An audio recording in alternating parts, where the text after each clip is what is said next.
Did you know you can solve math problems without opening a separate calculator app? In this tutorial, I'll show you how to use the built-in calculator in ueli. We'll perform basic calculations, try more advanced expressions, and look at a few tips that can speed up your workflow. So let's jump in. First, open ueli from the Start menu or use its keyboard shortcut if it's already running. Once the launcher appears, you're ready to enter your calculations directly into the search box. Simply type a math expression into the search box. For example, you can enter 2 plus 2, 10 multiplied by 5, or 100 divided by 4 using standard mathematical symbols. Yeah, ueli calculates the result automatically as you type.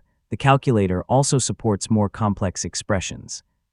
You can use parentheses to control the order of operations, combine multiple calculations in one expression, or calculate percentages and powers if they're supported by your version of ueli.